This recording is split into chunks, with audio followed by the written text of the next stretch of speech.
Jazz to me, man, means ultimate freedom. It's really, to me, like the melting pot. It reminds me a lot of New York City. New York City, we often say, is the capital of the world. Well, I think jazz is really the representation musically of all that's great about every other type of genre. My name is Ulysses Owens Jr. I'm from Jacksonville, Florida. I am a drummer first, educator second, and most recently, within the last few years, I've been really studying and honing my skills as a producer. I started when I was 2 years old, I'm told. I come from a very musical family. My mother is a choir director and my father is a sound guy in church, and I'm told that I was at a rehearsal where my mom would sit me near the drummer so she could keep her eye on me while she was teaching the choir. And they said one time they took a break and after a song, and I kept playing time. And so that's when they sat me on the drums and they started to notice that I had a gift. And I think I started playing for my children's choir in church. And then the drummer got mad because I guess he wasn't getting paid enough money and he left, I think by the time I was 8 or 9, and I became the drummer for our church.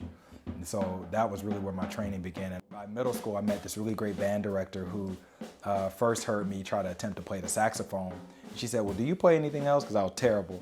I said, well, I play the drums. She said, well, let me hear you. And she said, hey, I want you to go home, take that saxophone, and don't ever bring it back. And tomorrow you're gonna be my drummer. And so that was sort of where the story for me began. I get such a thrill just supporting. So I think our first role as a drummer is to serve, you know, and to create an atmosphere and an environment in which people can paint, you know, on canvases and be free, so that the picture can ultimately bring healing to people. And that's what I think our role is.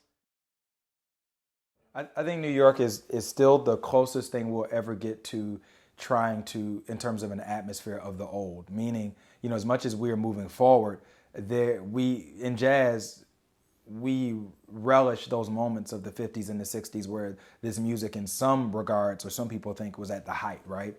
So part of why that music was so great then was because there was such a community and everybody was in the same place at the same time trying to do the same thing. And I visited John Riley at Manhattan School of Music, and he heard me play when I was 16. And he said, you know, man, you really could have a future in this. And it was something about being in this city that said to me, you know, it was like a calling. It was like this sort of crazy moment of epiphany. And I was just like, this is it. And so from 16 years old, I decided that this is what I'm gonna do. I'm gonna move to New York City and I'm gonna be a musician. New York is still the place where great musicians and great artists live of all different generations.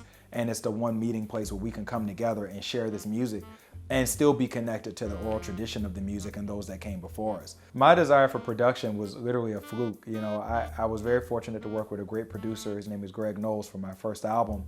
And he was the first one that said to me, he said, you know, I think you have potential for this, Ulysses. And at the time, I didn't even know what a producer really did other than just the name sounded fancy to me. And I said, well, why? He said, well, you got great ears. I said, well, okay, well, thank you. And he sort of taught me a little bit of the process.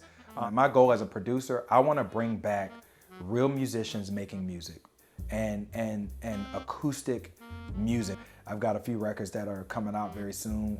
Maceo Parker's record, I co-produced with her and her husband. That record is amazing. I'm not just saying it because I'm on it.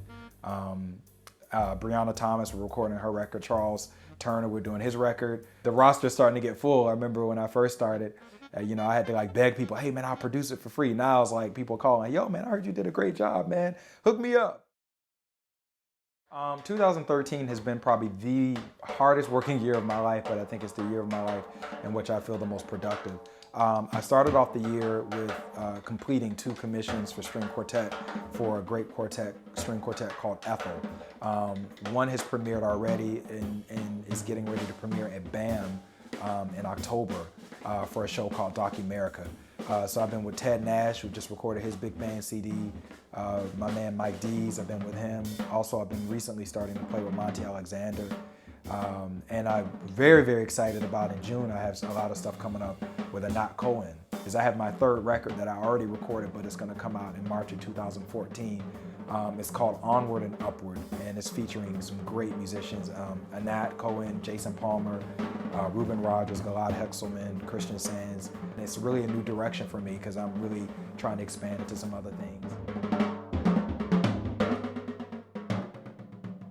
The thing about music that I love, and even now as an adult, I mean, I've been playing drums now for over, 28 years. every day is something new I learn about music. And to be doing something for that amount of time and it's still new to you, that's just a gift, man. In terms of it unveiling itself, there's always something new. And one of my aspirations is, you know, to be one of the next Quincy Joneses, you know, because he was one of the greatest producers, still is, because he came from the jazz world. And I think it'll be the one thing that I am able to continue to do that keeps me connected to the next generation.